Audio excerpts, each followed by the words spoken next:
Definir o que são direitos culturais, em geral a gente parte de uma outra pergunta, né? Seria então, já que culturais adjetiva os direitos, né? Assim como sociais, como individuais, resta saber, portanto, o que seriam, o que seria a cultura, né? Nesse plano normativo. Essa resposta não consegue ser dada de forma unânime, né? Então, por não conseguir ser dada de forma unânime, você vai encontrar diversos autores do próprio direito com noções sobre direitos culturais bem distintas, né? Isso causa, claro, uma certa confusão.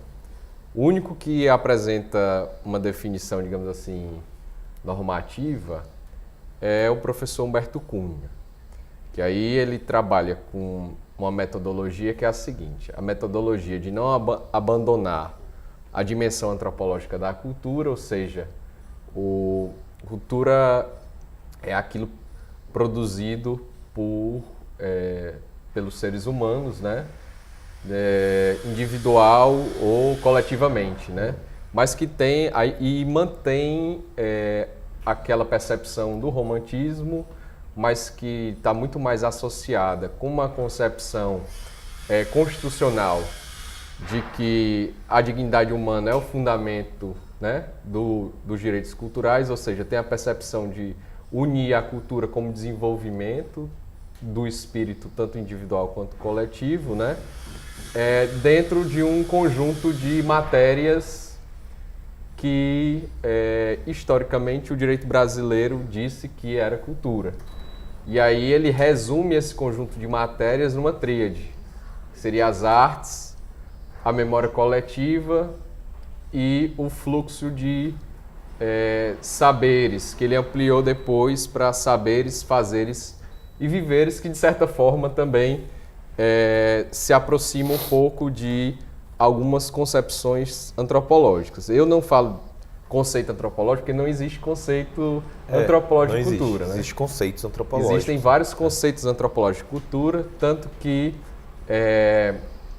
Kreiber e Kluckhohn fizeram um dicionário exatamente para poder, não dicionário, mas um livro para poder reunir numa altura das suas pesquisas, né? Para poder entender qual era a natureza da cultura e as várias percepções.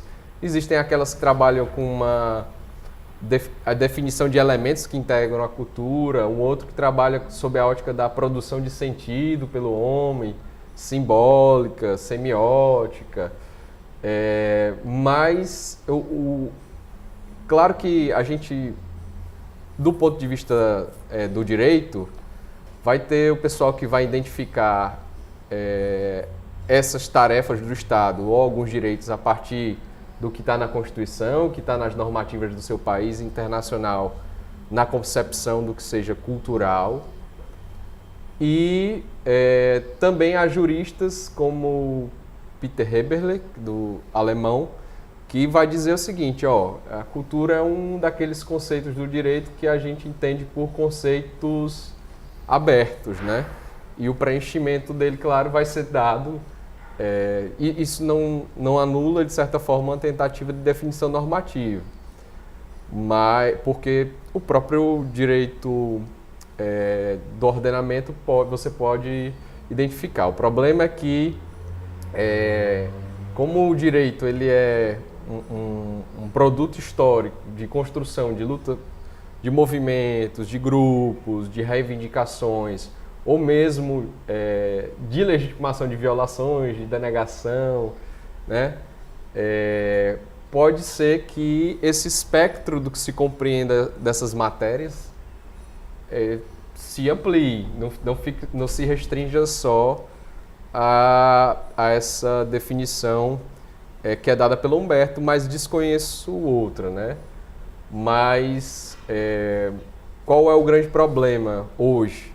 Eu acho que é metodológico. Metodológico por quê? Porque, no geral, a gente, eu não sei se você concorda comigo, tem se afastado um pouco de uma tentativa de definição normativa porque tem caído no campo das pesquisas mais empíricas e documentais. E aí nós temos que trabalhar com uma certa ideia de interdisciplinaridade, né? E partir já de alguns pressupostos de quais seriam alguns desses direitos culturais. Por exemplo, liberdade de expressão cultural artística, no campo da liberdade do indivíduo, alguns direitos prestacionais no campo da cultura, como direito de acesso à cultura através de mecanismos, como por exemplo a meia entrada, só para citar um exemplo, ou o direito às fontes da cultura nacional, como o direito de fruir, de usufruir dos bens culturais, né? Um direito de acesso também a recursos, como outros direitos que a gente chama de solidariedade, que tem a ver muito com a participação da vida, da percepção da vida em sociedade ou em coletividade, como, por exemplo, um direito ao patrimônio cultural, né? Por que a gente preserva um imóvel, por que a gente registra uma expressão, um saber como patrimônio cultural e material? Porque aquilo tem um significado social. É claro que isso, no âmbito do direito, a gente leva para um ponto de vista idealista, né? Mas esses significados podem se dar também no campo de conflitos, né? Foi o tema do encontro passado. O estágio atual de desenvolvimento assim, do ponto de vista teórico, eu acho que já existe algum esforço internacional nesse sentido, porque o Mário pode falar melhor, porque existem, por exemplo, grupos que tentam construir uma convenção exclusivamente sobre direitos culturais. E no âmbito internacional, para você construir uma convenção, um tratado, você precisa ter consensos mínimos, né?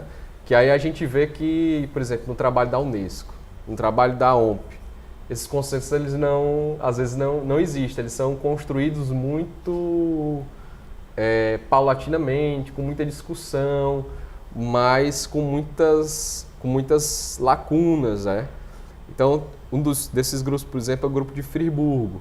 Você tem também aqui no Ceará, e agora com o Instituto Brasileiro de Direitos Culturais, esse esforço de condensar nessa concepção de direitos culturais pesquisas muito particulares sobre algumas áreas desses direitos, ou alguns mecanismos de proteção, fomento, ou os casos de violações desses direitos, que se comunicam e se congregam, por exemplo, em torno da ideia desse congresso, mas isso não é um dado que seja necessariamente partilhado, por exemplo, por todos os, né? Aí, já que é partilhas, não é um dado partilhado por todos os participantes do encontro, porque às vezes cada um chega com um conceito ou uma percepção distinta, o que é natural, que faz parte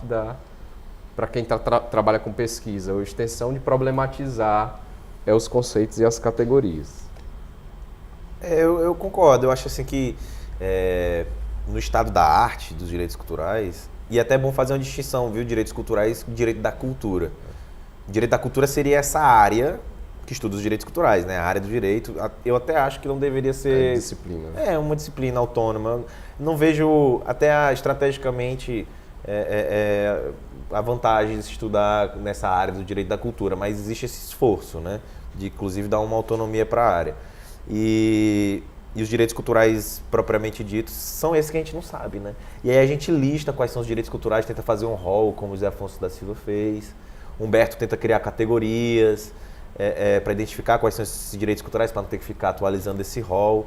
Então, o reconhecimento dos direitos culturais em espécie, eu acho que é o grande desafio da chamada teoria dos direitos culturais, né? Consolidar quais são e sobretudo o que são os direitos culturais. E essa pergunta não é só a gente que se faz aqui no encontro no Ceará, não. É uma pergunta que se faz, pelo menos, no mundo ocidental, né?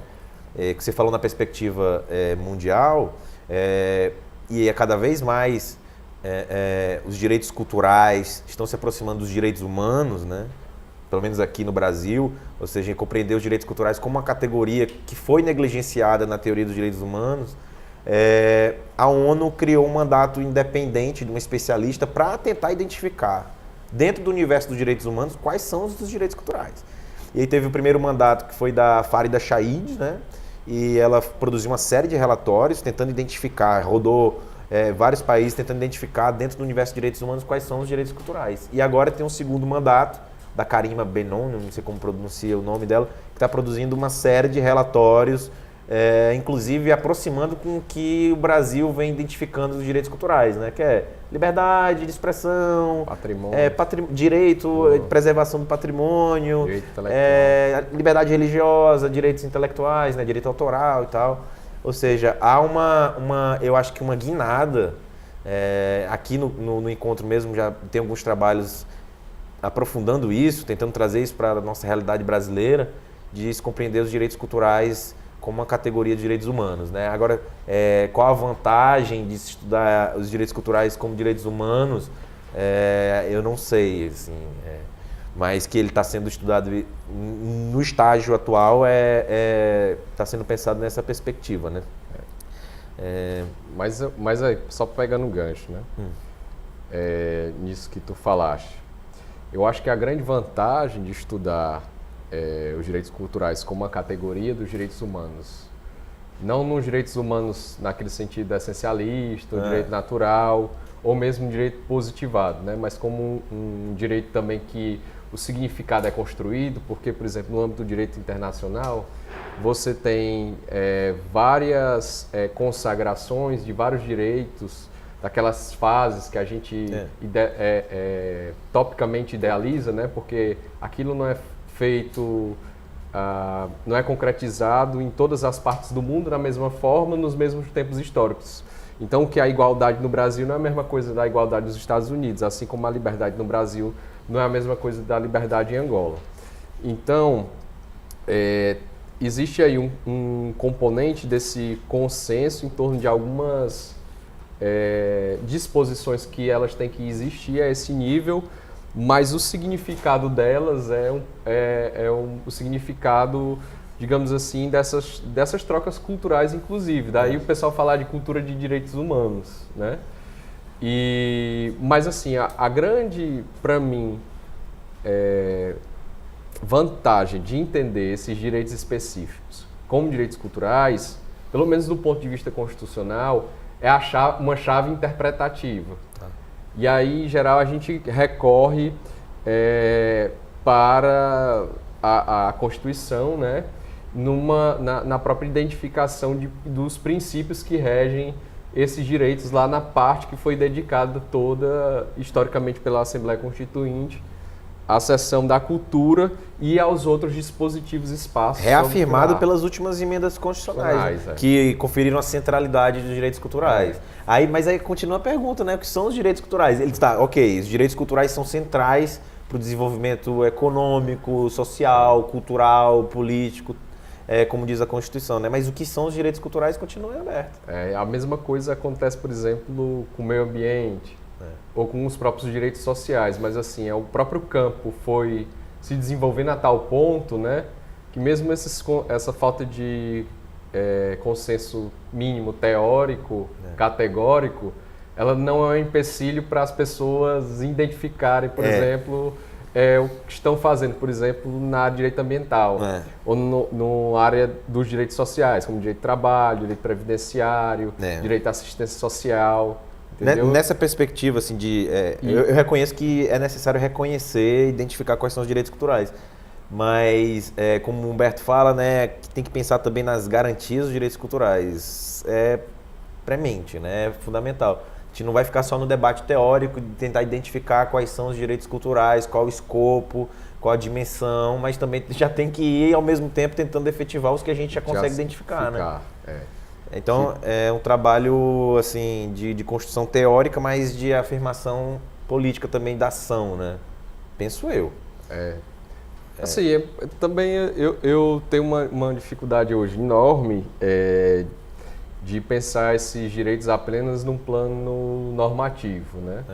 Porque já tem já uma concepção mais avançada da própria teoria crítica que já transcende a questão de uma doutrina da efetivação. Então, não é mais só discutir a efetivação. É compreender também como esses direitos são construídos, formatados e a luta, não só a luta pelo seu reconhecimento, mas a luta também pela sua garantia num plano mais da realidade. Então, a discussão da efetividade somente no plano normativo, sem observar, por exemplo, avaliação de política pública, sem escutar os sujeitos envolvidos, né? Todos os atores, por exemplo, diante de um conflito, trabalhadores, empresários, o Estado. Uma perspectiva interdisciplinar também tem que ter, né? E sem escutar os outros especialistas, acho que fica muito, como sempre no direito, devendo aí certas... É como o Bourdieu fala, né? O direito ele acaba por, com o mesmo nome de uma coisa, dar outro significado e aí criar um campo próprio, às vezes que até afasta um pouco, né, as outras pessoas do dia a dia do comum para se fazer também necessário, né, na própria administração, por exemplo, da justiça, na administração pública, da própria concretização das garantias, né? De uma ideia meio de circularidade, de sempre se fazer necessário, porque entre o significado comum das coisas e o significado que o direito dá, às vezes tem uma... Tu já viu uma perspectiva do Humberto que ele fala isso, do reconhecimento dos direitos e das garantias, mas já viu ele alertando também para lacuna que tem de estudo sobre deveres culturais? Deveres. Porque assim, como se existisse, né? Todos os deveres correspondem, todos os direitos correspondem a deveres, né? E aí a gente está preocupado em pensar quais são os direitos culturais e como implementar esses direitos, as garantias, e a gente não reflete. Eu também, assim, eu acho legal, acho uma lacuna, ninguém fica estudando quais são os deveres culturais, ainda mais a galera da cultura não gosta muito, né, dessa perspectiva dos deveres como algo estratégico, mas não sei se... Outro dia desse eu descobri de onde vem um pouco essa noção.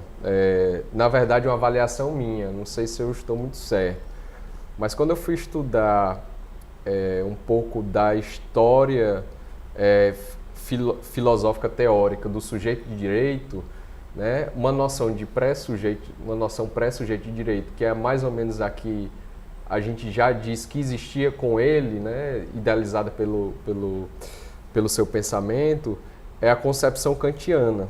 Mas por que o pessoal não diz que não é uma noção acabada de sujeito de direito? Porque ele vai trabalhar também muito mais com o sujeito como um sujeito de deveres. E aí eu acho que essa questão dos deveres culturais também retoma um pouco essa ideia de deveres, e que, por exemplo, no direito constitucional, alguns autores que falam sobre deveres fundamentais, que, claro, vem dessa noção de que se você tem um direito fundamental, também há, por trás desse direito fundamental, um outro dever. Mas há uma dificuldade de identificar quais são esses deveres, porque até, por exemplo, uma concepção meramente liberal de direitos humanos ou fundamentais, né, que inclusive no campo da filosofia política e da ciência separa a sociedade civil do Estado, né, parece sempre que há esse antagonismo eterno e que as pessoas são sempre sujeito de direitos, né? E o papel do Estado é garantir, observar e prestar. É como se a gente não tivesse nenhum tipo de obrigação, inclusive nas relações intersubjetivas com as pessoas, né? Muito embora, por exemplo, o pensamento liberal retome uma máxima greco-romana daquela, né? Meu direito começa onde o seu termina, e é aquele tipo de ideia de limitação. Porque até o tema do encontro, né, fala das partilhas culturais, mas fala das responsabilidades. Aí eu associei um pouco com essa ideia de deveres. Por exemplo, no campo do patrimônio cultural, a gente pode pensar no direito de acesso aos bens e serviços culturais, de fruição, direito à preservação do patrimônio cultural, mas existem também deveres acessórios. Se você é proprietário de um imóvel tombado, você tem um dever. E aí é mais um dever decorrente da lei mesmo, como um efeito do tombamento, né? Mas você tem um dever de conservar a coisa. Qualquer pessoa. Então a gente poderia considerar isso uma responsabilidade dentro dessa perspectiva e um integrante dos deveres culturais, né? Eu não sei se não é um tema que atrai muito pesquisador, mas assim, eu acho que é uma lacuna que tem nessa teoria dos direitos culturais, identificar quais são esses deveres na perspectiva das responsabilidades, né? Não sei, a gente pode até pensar isso aí, né? Vamos mudar o nome do encontro para Encontro Internacional dos Deveres Culturais. Ninguém vai vir. Todo mundo quer saber de direito, dever que é bom, nada. Mas assim, eu concordo um pouco, até a própria noção do estabelecimento de direitos, né? Você estabelece, por exemplo, numa visão estritamente normativa, você estabelece em geral regras, e quando você tem violações, você tem necessariamente sanções e há vários tipos de responsabilidade. Eu acho que... isso está no plano bem normativo, né? Eu estou tentando pensar, e é porque não existe mesmo ninguém pensando isso, né?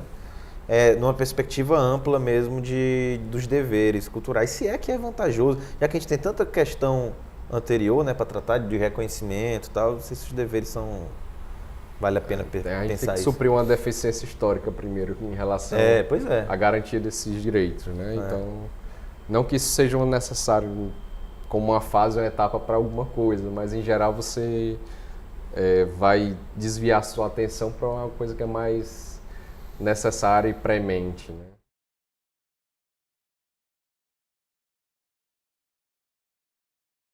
Inicialmente eu não imaginei muito que fosse, né? Ouvindo as várias formas de pensar das pessoas que estão participando do encontro, me pareceu que apareceu partilhas culturais do plano da interculturalidade humana, né?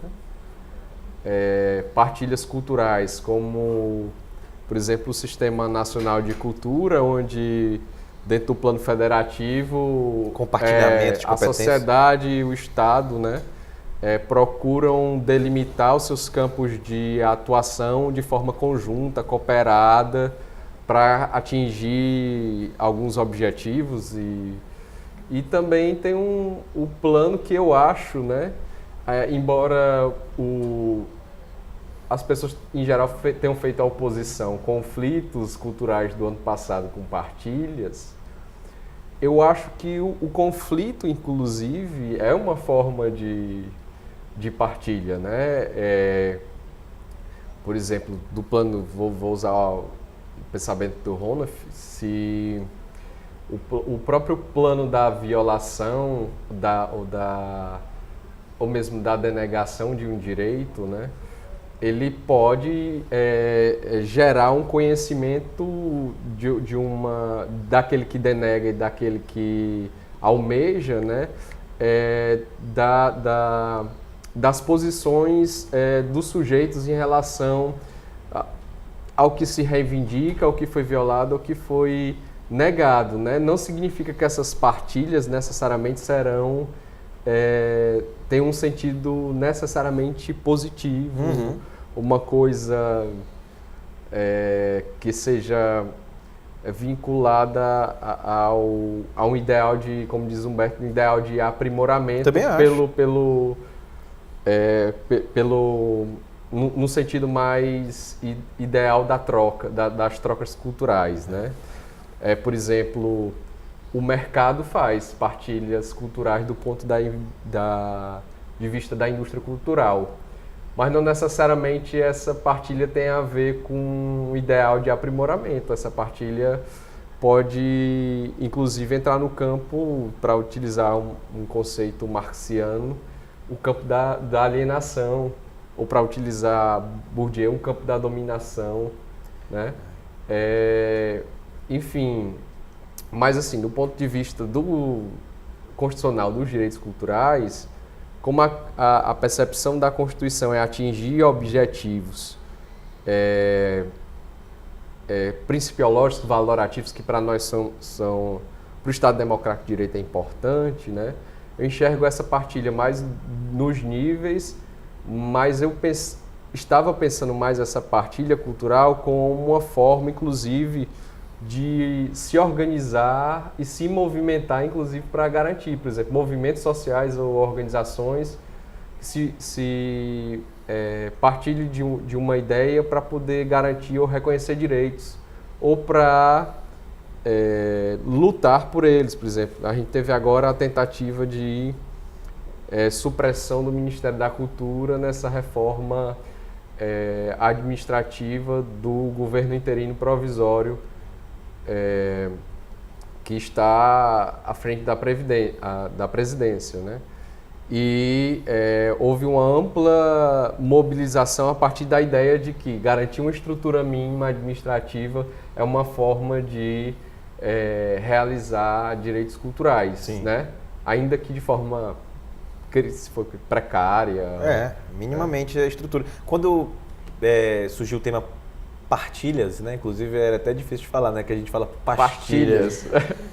A primeira coisa que veio na minha cabeça foi o que a mesa de ontem do Wachowski, do Gonzaga Adolfo e do Sesnick abordou, que é sobretudo compartilhamento de arquivos, rede P2P, dentro do marco da sociedade informacional, né? A primeira coisa que eu pensei foi isso.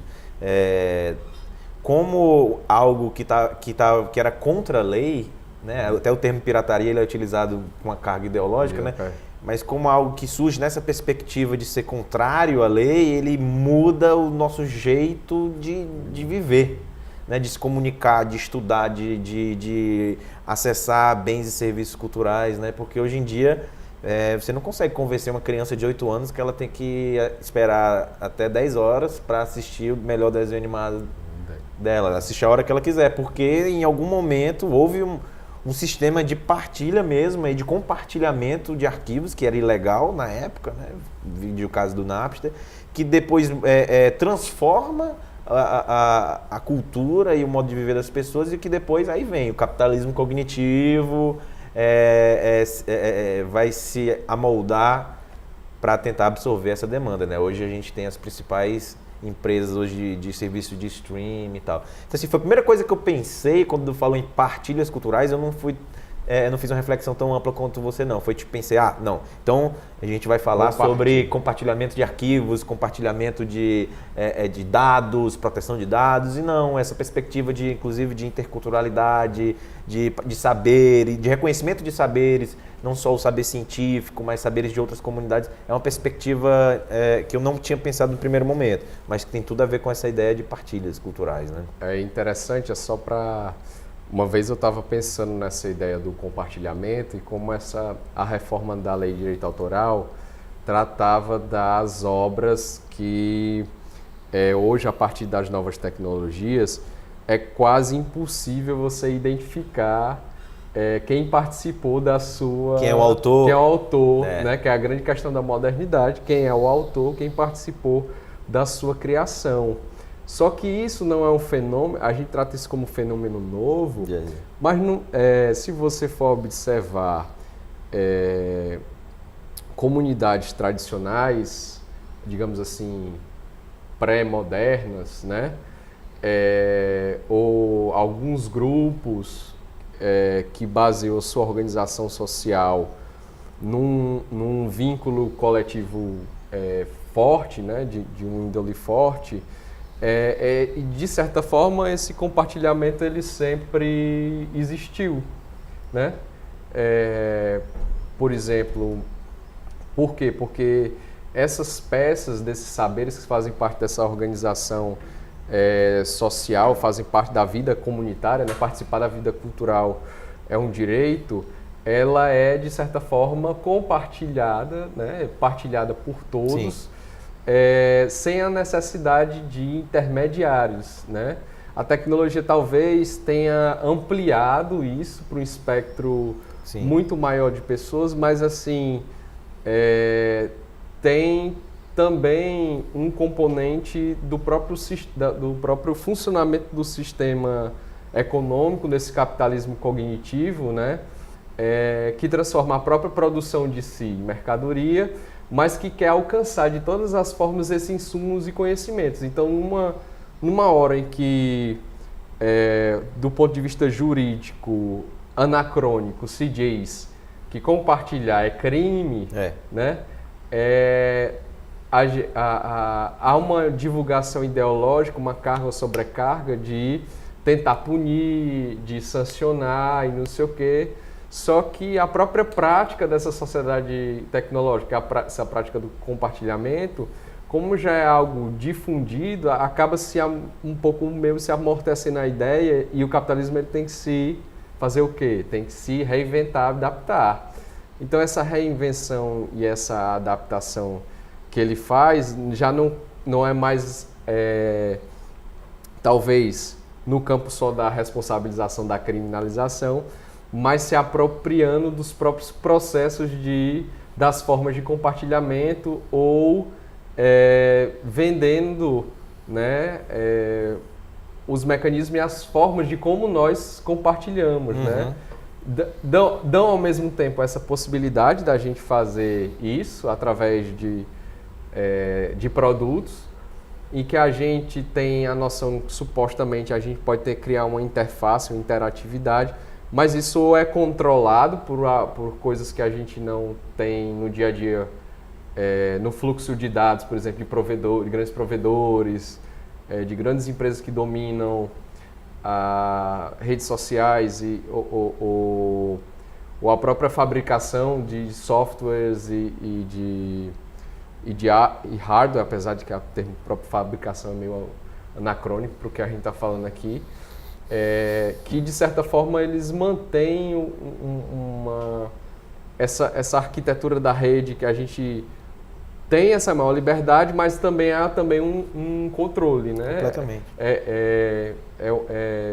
É aí que eu vejo que a dialética está viva, né? Nesse processo aí, tentativa de controle do compartilhamento, se não pela via legal, que a gente sabe pela própria discussão, do avanço das discussões, por exemplo, né? Do abolicionismo penal, do garantismo, etc., não tem ganhado fôlego, a não ser, por exemplo, em grandes mercados como o dos Estados Unidos, que há uma tendência proprietária, né? Ou então uma própria mudança do mercado na tentativa de instaurar, como instaura na cadeia econômica da cultura, em vários momentos, brokers, intermediários que possam ganhar dinheiro com, sei lá, como o professor Marcos estava falando ontem, modelos de negócio. É engraçado porque existem alguns momentos, né, que você sente uma potência, uma insurgência de mudar, como eu falei aqui, o caso do Napster, por exemplo.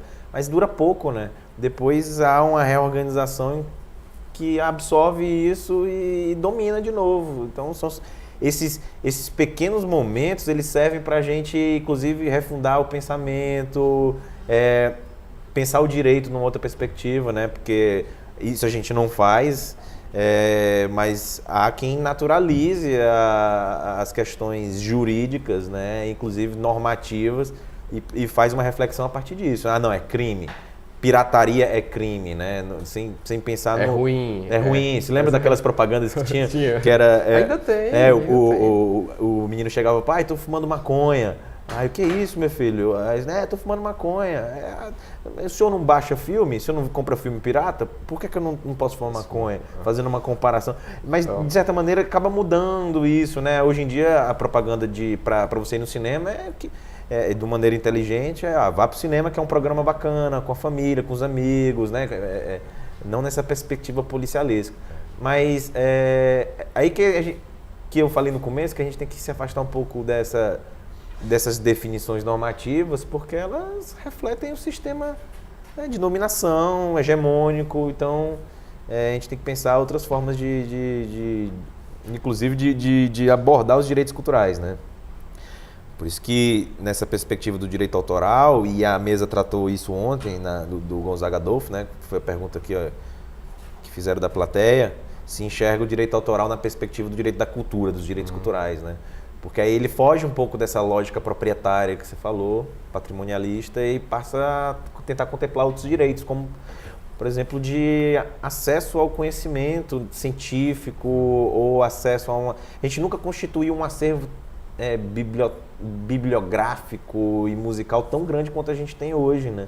E só isso aí já é uma grande obra para o pensamento, para a humanidade mesmo. Foi bom falar nisso, porque também abre essa... A gente foge... Assim, a gente está falando, claro, da nossa perspectiva de visão de mundo, né? Pois é. Mas para quem trata isso como um insumo, né? E talvez haja, por exemplo, para uma visão mais radical, falar de direito de acesso é assumir que... Radical não, mais realista, né? Falar em direito de acesso significa que existe um limitador de alguém que te impõe uma barreira para que você não possa gozar, usufruir, dispor, para usar o conceito tradicional de propriedade, né? Então aí você já...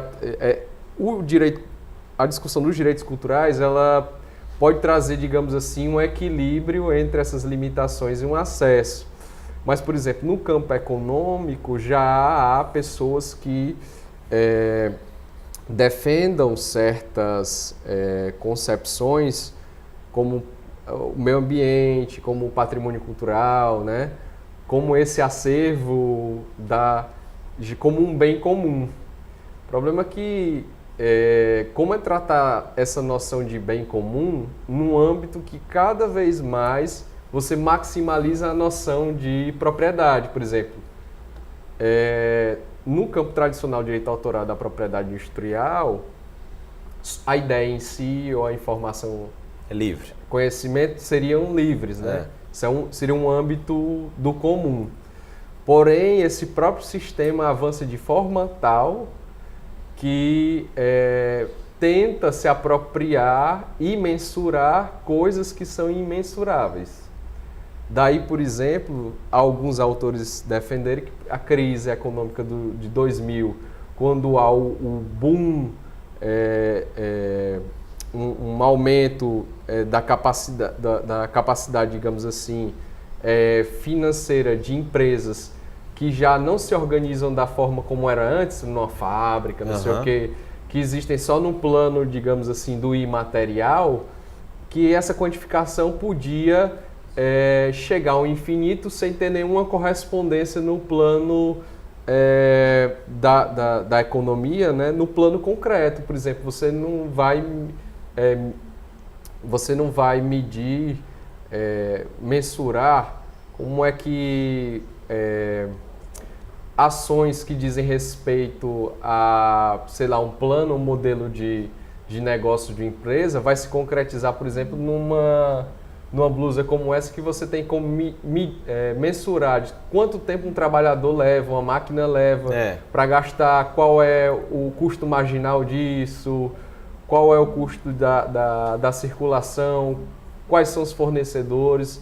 Então, e que retorno eu posso ter, né, a mais-valia, né, para que aí a propriedade intelectual assume aí um papel estratégico para essa perspectiva. Estratégico. Aí só que pode-se chegar ao infinito nessa imensurabilidade de bens que a escassez é artificial, que você pode, ao mesmo tempo que eu usufruo, você usufrui, por exemplo, da música. É abundante, né? É abundante.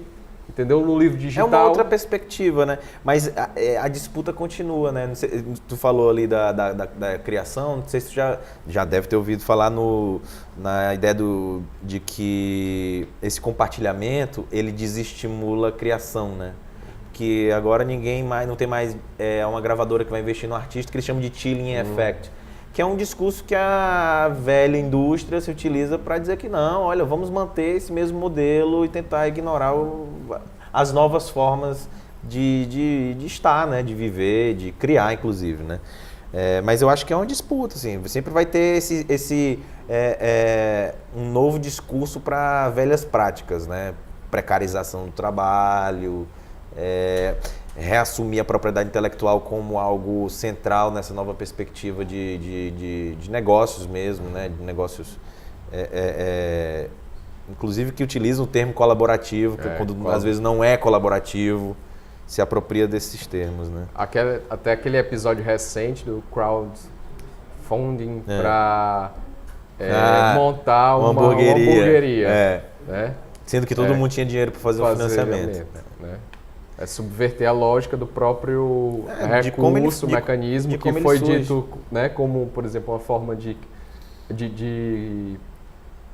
ajuda compartilhada, inclusive, né? Assim, várias pessoas se unem em torno de um projeto. A multidão, né? O crowd. E para subverter essa lógica para pessoas que poderiam e têm capital para investir no negócio. Captar no mercado. No mercado, né? Sem necessariamente... E aí vem as críticas, as reações, né? Isso também é bom, porque... Esses sistemas colaborativos é bem legal. Isso eu acho que faltou no encontro, assim, pensar esses sistemas colaborativos como partilha. De partilha de espaço, né? Hoje em dia está todo mundo sem grana para alugar uma sala, então vamos compartilhar o espaço, coworking. Co-housing, que na verdade co-housing para mim é uma república, né? Mas o pessoal utiliza esse termo mais chique. Mas o co-housing, co-work, crowdfunding, crowdsourcing, que é tipo, juntam uma galera para pensar um software, programadores, ou seja, compartilhar o que você tem com outras pessoas, às vezes barateia, às vezes tem um projeto interessante. Eu acho que isso seria uma abordagem legal, né? Para pensar também essa ideia de partilhas culturais, né? Que é algo que, por exemplo, uma perspectiva de economia solidária sempre já fez de forma... Sempre já fizeram, é o que você fala, né? Nunca é inventado. Pelo contrário, tudo isso que eu falei já está sendo apropriado numa perspectiva do mercado, né? Porque, enfim, é rápido, né? É amorfo, ele se amolda mesmo, né?